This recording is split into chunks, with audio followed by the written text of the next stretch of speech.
আমার গার্লফ্রেন্ডের সৎমা নিজের পরকীয়া প্রেমের দোষ থাকতে আমার গার্লফ্রেন্ডকে কিডন্যাপ করিয়েছে। একটু আগে আমি রাস্তা দিয়ে হেঁটে যাচ্ছি, এমন সময় পেছন থেকে আমার বন্ধু সাজিদ আমাকে ডাক দিয়ে বলল, ওই রনি দাঁড়া, তোর সাথে কথা আছে। কথাটা শুনে আমি পেছনে ফিরে তাকালাম আর বললাম, কি রে, কি হয়েছে? সাজিদ বলল, তোর গার্লফ্রেন্ডকে কে বা কারা জানি তুলে নিয়ে গিয়েছে। আমি অনেক আটকানোর চেষ্টা করেছি কিন্তু পারিনি।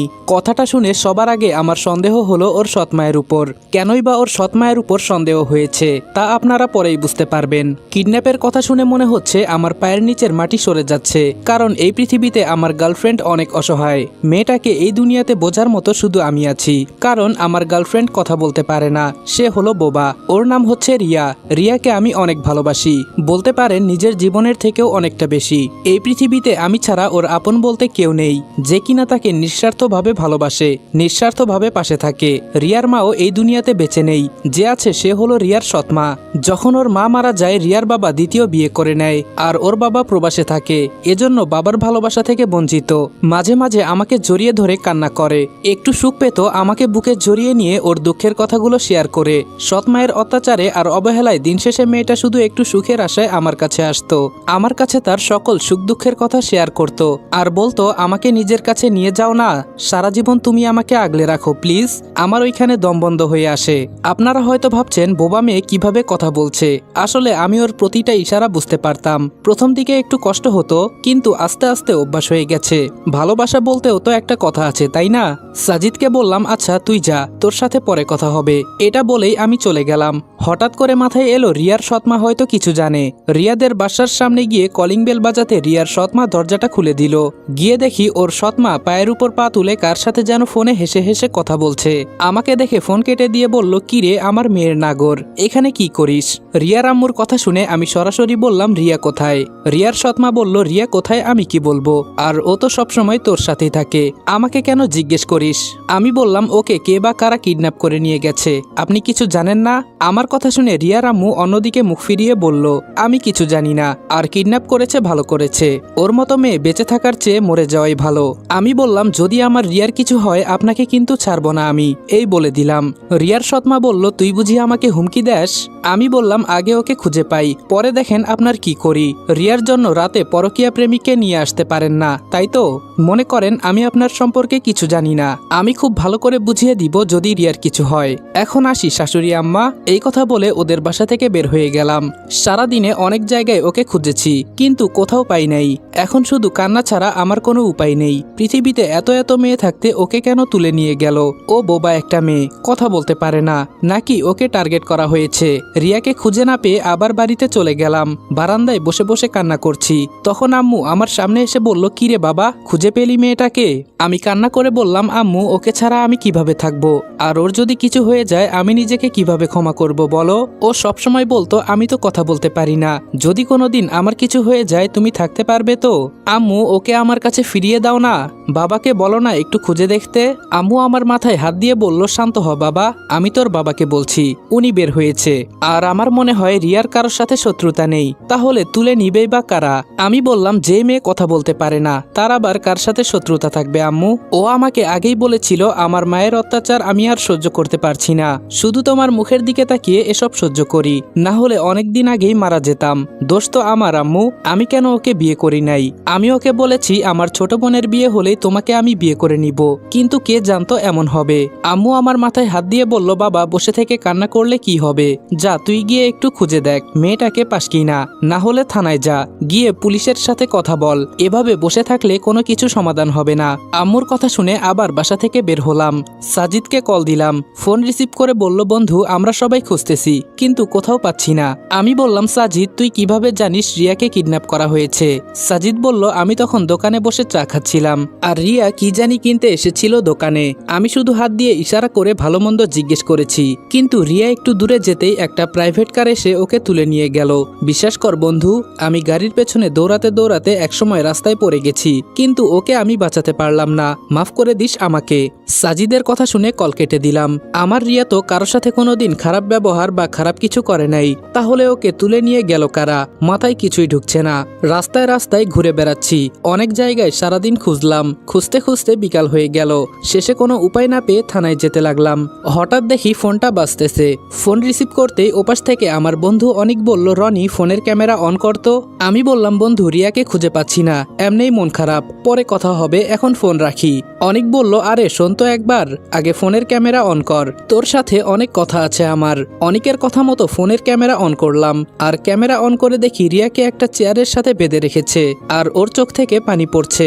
রিয়াকে দেখে আমি কথা বলার মতো ভাষা হারিয়ে ফেলেছি। মেয়েটা কোনো কথা বলতে পারছে না, কিভাবে কান্না করছে। ওর কান্না দেখে আমার কলিজা ফেটে যাচ্ছে। আমি অনিকের দিকে তাকিয়ে বললাম, কেন এমন করলি? আমি তোর সাথে কি এমন অপরাধ করেছি যে আজকে তুই আমার সাথে এমন করতেছিস? অনিক আমার কথা শুনে হাসতে হাসতে বলল, তোর সাথে আমার আবার কিসের শত্রুতা? তবে ওই যে কথায় আছে না, লোভে পড়লে মানুষ সবকিছু করে, বলতে পারিস আমারও একটু লোভ হয়েছে। আমি বললাম, অনিক তুই ওকে ছেড়ে দে, এর বিনিময়ে তুই যা চাইবি আমি তোকে তাই দিব। আমার হাতের আইফোনটা তোকে দিয়ে দিব, প্লিজ তুই ওকে ছেড়ে দে। অনিক বলল, শুন, যদি আমার কথা মানিস তাহলে ওকে আমি ছেড়ে দিব। আমি বললাম, বল আমাকে কি করতে হবে? তুই যা বলবি আমি তাই করব, প্লিজ তাও তুই ওকে ছেড়ে দে। ও বোবা একটা মেয়ে, কথা বলতে পারে না।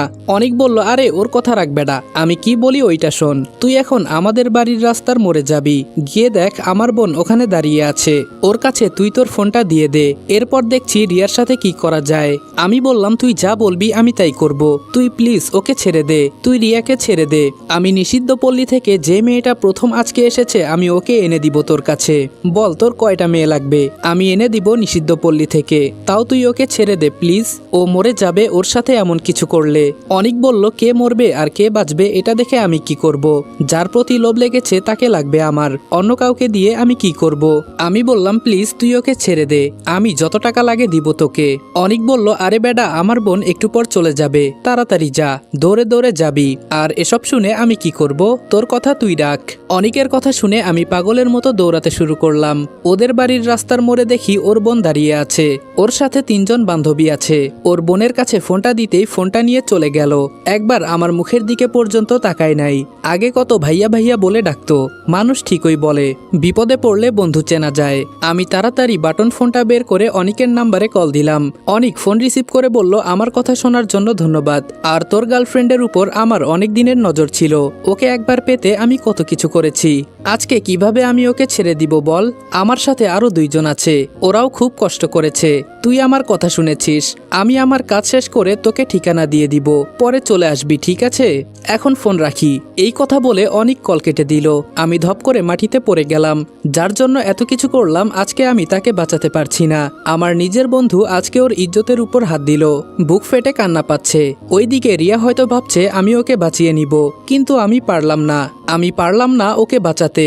অর্ধেক জ্ঞান হারিয়ে রাস্তায় পড়ে আছি। কয়েকটা ছেলে এসে আমার মাথায় পানি দিচ্ছে। ছেলেগুলো আমাকে ধরে বাসায় নিয়ে গেল আর বলছে, ভাই তুমি সুস্থ আছো তো? তোমার কিছু হয় নাই তো আবার? আমি কোনো কথা বলতে পারছি না, শুধু চুপচাপ তাকিয়ে আছি। জীবনে যাকে একটু পাওয়ার ছিল আজকে সবকিছু হারিয়ে ফেলেছি মনে হচ্ছে। বাসার কাছাকাছি যেতেই আম্মু আমাকে দেখে দৌড়ে বের হলো। আম্মু আমাকে দেখে কান্না করে বলছে, বাবা তোর এই অবস্থা হলো কি করে? কি হয়েছে তোর? আমি শুধু আম্মুর দিকে তাকিয়ে আছি, কোনো কথা বলছি না, শুধু চোখ দিয়ে টপ টপ করে পানি পড়ছে। আম্মু হয়তো কিছুটা বুঝতে পেরেছে আমি কেন এমন করছি, এজন্য আম্মু আমাকে ধরে বাসার ভেতরে নিয়ে গেল। উপরে ফ্যান চলছে, তাও টেনশনে শরীর ভিজে যাচ্ছে আমার। অনেকক্ষণ পর হঠাৎ একটা মেসেজ এলো। মেসেজ অন করে দেখি একটা ঠিকানা দেওয়া। সবকিছু ফেলে বাসা থেকে বের হয়ে দৌড়াতে শুরু করলাম। আম্মু পেছন থেকে চিৎকার করে বলল, বাবা তোর শরীর ভালো না, এখন আবার কোথায় যাস দৌড়ে? অনিকের দেওয়া ঠিকানা অনুযায়ী চলে গেলাম। একটা ভাঙা ঘর দেখা যাচ্ছে, তাড়াতাড়ি ঘরের ভেতরে ঢুকে গেলাম। সামনে তাকিয়ে দেখি রিয়া মাটিতে উলঙ্গ অবস্থায় পড়ে আছে, আর ওর অর্ধেক শরীর রক্তে লাল হয়ে আছে। দৌড়ে রিয়ার কাছে চলে গেলাম, আমি ওকে টান দিয়ে কোলে নিলাম। রিয়া আমার চোখের দিকে তাকিয়ে কান্না করছে, আর ওর শরীরের প্রতিটা নখের আঁচড় দিয়ে রক্ত বের হচ্ছে। চোখের ভাষায় বলছে, আমাকে ফেলে চলে যাও, আমার এখন কিছুই নাই তোমাকে দেওয়ার মতো, আমার এখন মরে যেতে ইচ্ছা করছে। তোমার বন্ধু আমার সাথে কেন এমন করলো? ও তো তোমার বন্ধু ছিল, আমি ওকে বিশ্বাস করতাম আর ও এমন করলো। পাশ থেকে রিয়ার কাপড় নিয়ে ওগুলো পরিয়ে দিলাম। রক্তে আমার শরীর প্রায় লাল হয়ে আসছে। রিয়া রিয়া ইশারা দিয়ে বলল, আমি হয়তো আর বেশিক্ষণ বাঁচব না। ওরা আমার শরীরে নখ দিয়ে আছড়ে কি করেছে দেখো। হঠাৎ বাহিরে গাড়ির শব্দ শুনতে পেলাম। তাড়াতাড়ি রিয়াকে নিয়ে বাহিরে গেলাম। গিয়ে দেখি বাবা এসেছে। রিয়াকে গাড়িতে তোলার পর বাবা বলল, কারা ওর এই অবস্থা করেছে।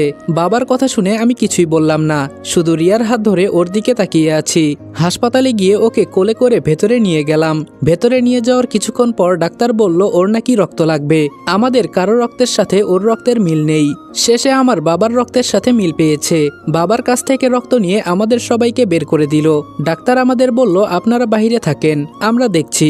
হাসপাতালে সবাই এসেছে। আম্মু তো আমার মাথায় হাত দিয়ে শুধু বলছে, কান্না করিস না বাবা, যা হয়েছে তার জন্য কান্না করলে কি সব ঠিক হয়ে যাবে? পরে এই বিষয়ে কথা বলবো, এখন রিয়া একটু সুস্থ হোক। এর মাঝে সাজিদ বলল, রনি, কে বা কারা এমন করেছে, জানতে পারলি কিছু?